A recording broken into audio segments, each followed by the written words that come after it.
All right, Ingram Smith, Bud Elliott back again for another episode of the Nolecast. Bud, congratulations to you. Congratulations to the listener. Congratulations to everyone. We have made it through the summer. This is the beginning of our positional preview series. We ain't gonna mess around. We're gonna jump straight into quarterback. So no more enjoyable probably position to preview this year as far as just sheer star power. Excited to have the conversation that we're about to have.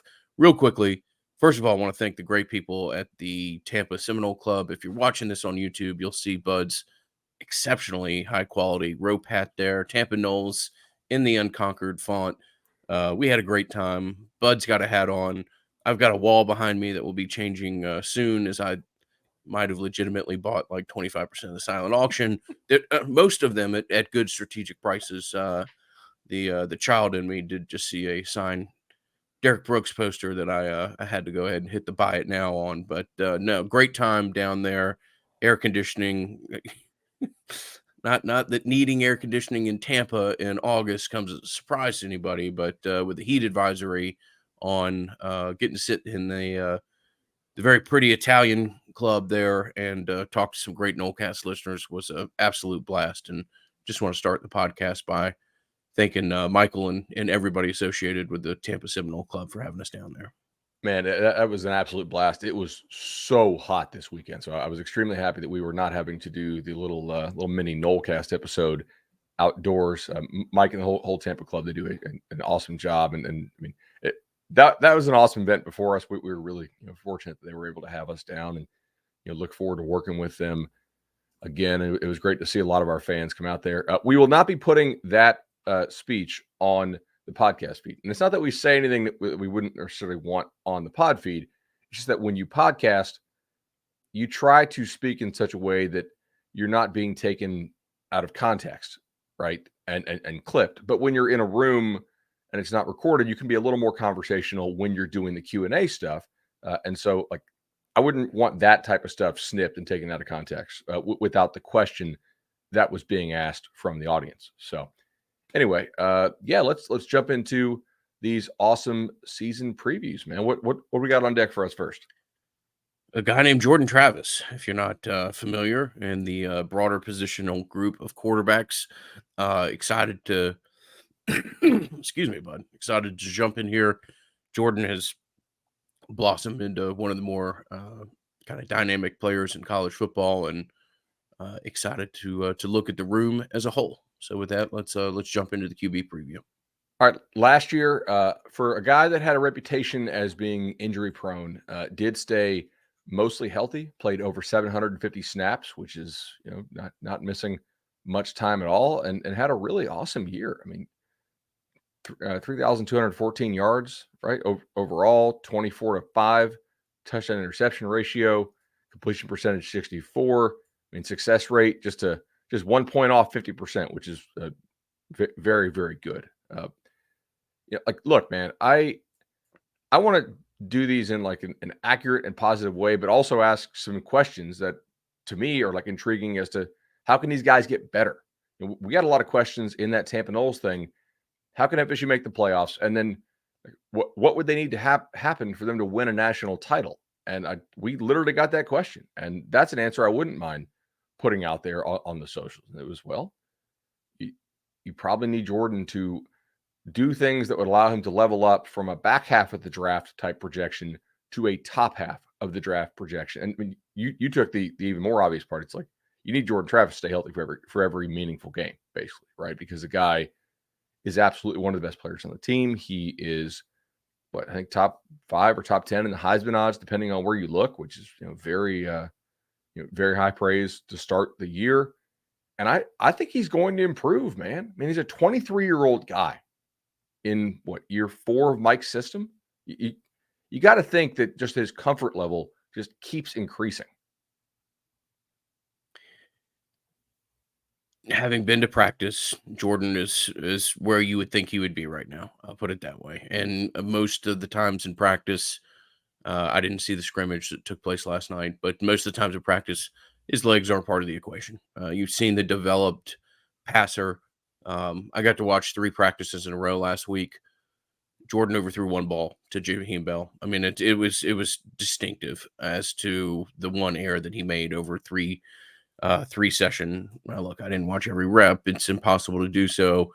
I'm not watching practice tape, so I'm sure there was another mistake or two that I didn't capture, but it's impressive, man. And we'll get to the wide receivers and we'll get to the two, skyscrapers that he gets to throw to, but the routes that where you really stretch the field and where you really have a chance to make those safeties pay for having to cheat up in support because of what you can do with your legs and because of some of the things they can scheme up. That may be Jordan's better throws, and it's I would, as a fan base, I don't know if you want to get ready for or keep a running tally, but just maybe set aside a piece of paper. How many 35 plus yard passing plays do you have this year? And I'm not so much talking about a 17-yard slant that a wide receiver does the work on. I think stretching the field and what Jordan can do with his arm and how he can make people pay for having to account for his legs are it's going to be special, particularly with the Portier is 6'4" as well and has really developed and was one of the main stories of spring until you went out and got Keon Coleman. Uh, who he's throwing the balls to in some of these is going to be a hell of a thing to watch as well. But Jordan is what you would think and what you would want him to be after a summer of trying to grow off what you saw in 2022. Completely agree with you there. So I went and dug through a little bit of Jordan's like stats and got up really early this morning, was excited to do this. I found some areas where guys who we don't, in my brain at least, think of as better than Jordan outperformed him last year. And I want to try to find I don't want to just be super statsy, especially for the folks who aren't watching on the YouTube, because we know our podcast listenership is much bigger than the YouTube. Uh, Areas where he can get better, and if he's going to take the leap, these are areas that I think we should recall in our season review episodes and say, okay, these are places we circled that he can improve on. Did he? And let's see how it worked. One thing that's kind of hard to quantify is processing speed. But if you look at some of the games in which he played, well, but not amazing, it was like, how fast is he getting through his progressions? This is an area that I do expect improvement on. I know you do as well, since we talked about this, including like literally just 48 hours ago in Tampa. But Mike Gravel and Atkins and Tokars do a great job of scheming things up for the quarterback. They almost always have at least decent quarterback stats in this offense because it is really well schemed, I think. And they exploit, some of the college rules, the run game, all that stuff to make some of the passing stuff not easy, but easier. The QB still has to go out there and do it. And if you got a really special guy, it looks even better. Jordan last year, I thought, when he had to get to his second and third reads, not like the scramble around and find somebody stuff, but when he had to go through it fast against the better teams, that's an area that I think he'll look to improve upon this year. If you look at PFF, they have something called overall accuracy, right? Or 48th in adjusted completion percentage on PFF. Well, that basically takes into account, drops, uncatchable balls.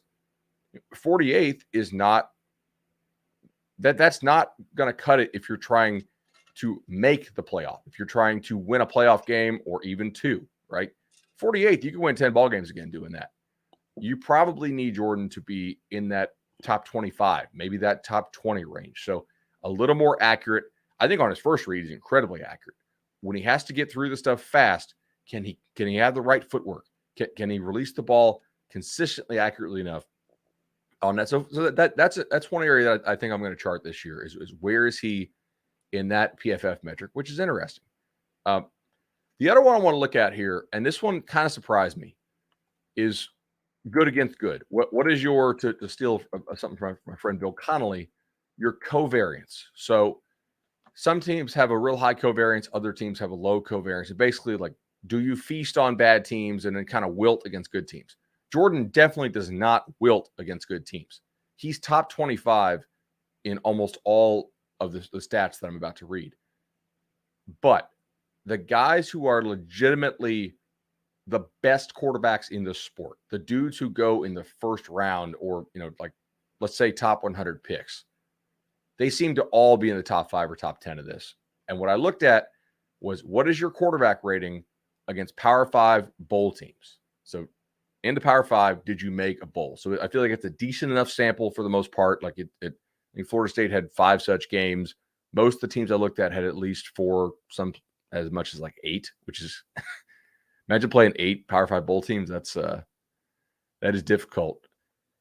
So Jordan was outside the top 20 in this. And that's an area, again, I think that they need to improve. Now, behind guys like Caleb Williams, Drake May, Bryce Young, CJ Stroud, I don't think we're going to argue that he's ahead of those dudes, or at least certainly wasn't last year. Could he take the leap and join them? Yeah, I think you have to be open to that possibility and certainly hopeful to that possibility. But here's some names I want to throw at you that he was also behind in this. And this is where you're like, okay, like, man, he might not be Caleb Williams. Like, what are we doing here? And I get that, sure. But he was behind Tyler Van Dyke. He was behind Drew Pine at Notre Dame, Connor Wegman at Texas A&M, Jaden Daniels at LSU. Also, staying within the ACC, Sam Hartman. Okay, look, Hartman, 23-year-old guy last year. I think he's probably like 100 years old now playing for Notre Dame. Riley Leonard at Duke, and DJU at Clemson, who kind of got benched and still transferred out. So you might tell me, hey, this guy got benched. This is a worthless stat. Totally agree, quarterback rating's flawed, no doubt about it. But I do still want my guy to be ahead of dudes who are getting benched when it comes to quarterback rating against Power 5 bowl teams. So, like, when you play the best teams, how well do you play? There is room for improvement when they're good on good. Interesting look there to see how this plays out. I mean, look, there's I think part of the thing with Jordan is to just have an idea, your own internal expectations, where he is. He's probably not Caleb Williams. Don't get all flustered. I had somebody send me a message last night. It was like one of these, what the opposing coaches say. And the knock on Jordan was that he might not be the best quarterback in the conference. Well, yeah. I mean, Drake May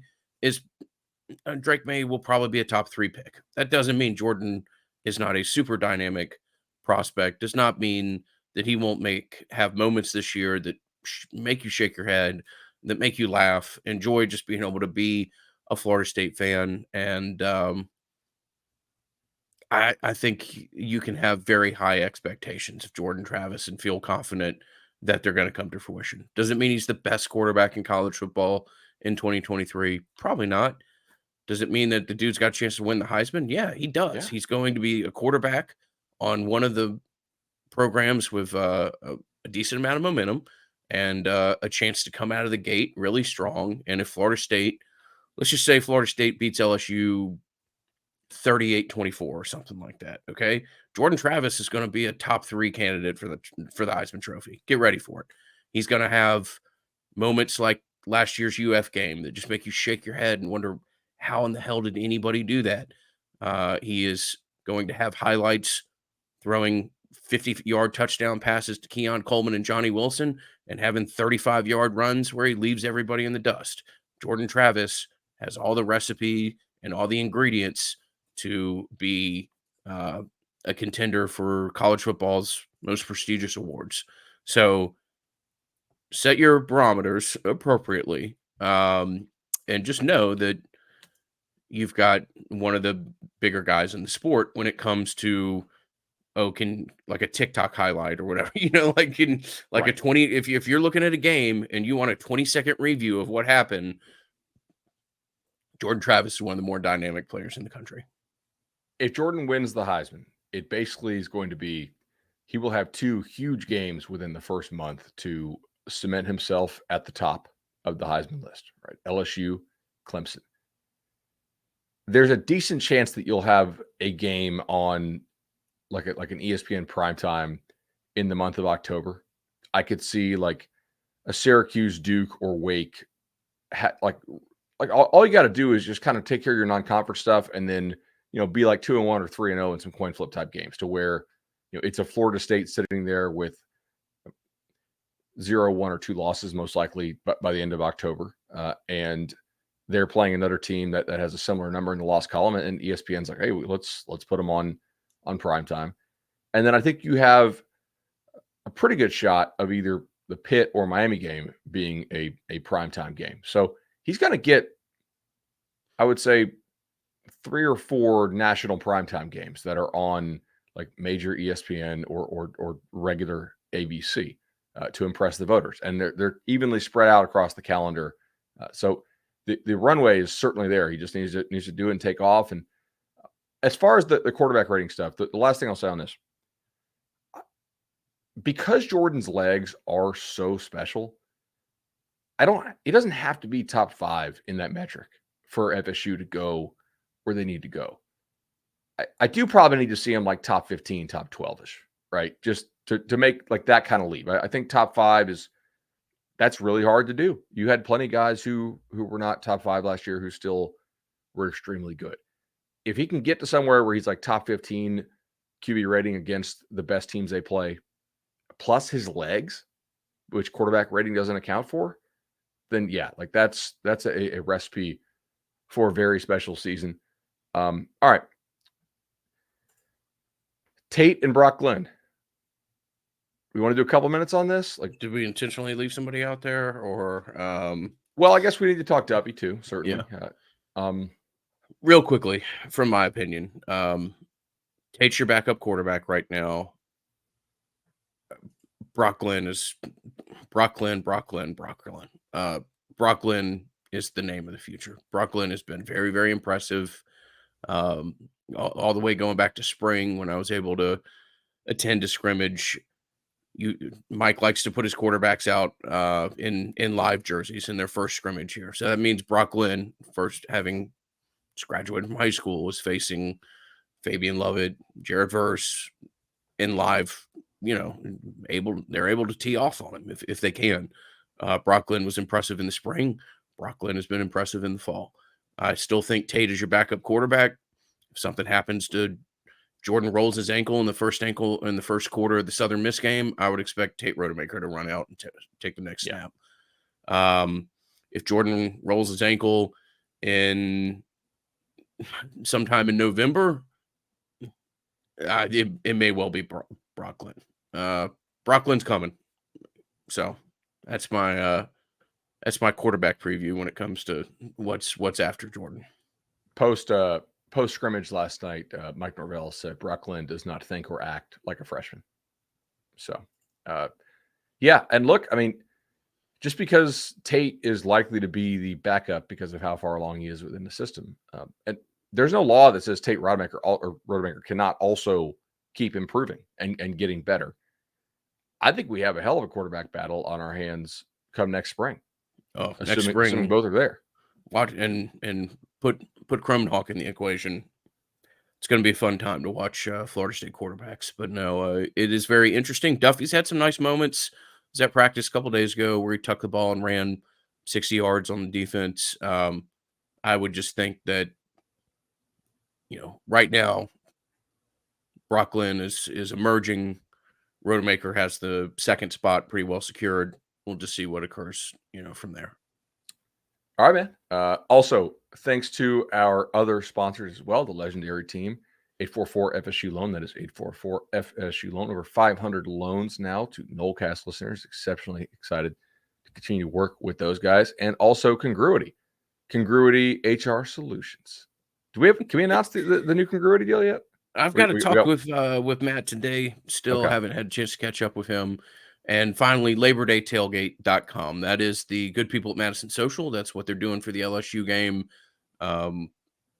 Look, great people. Charlie Park, Madison Social, Township, all the other properties that they have. Fortunate to be able to work with Matt and his team. LaborDayTailgate.com is the website. Hope to see as many of you out there as possible. And yeah, man, quarterback at Florida State, one of the more premier positions in the sport, kind of back to the way it should be. So excited to see what this year looks like and excited to see what 13 does in his final run.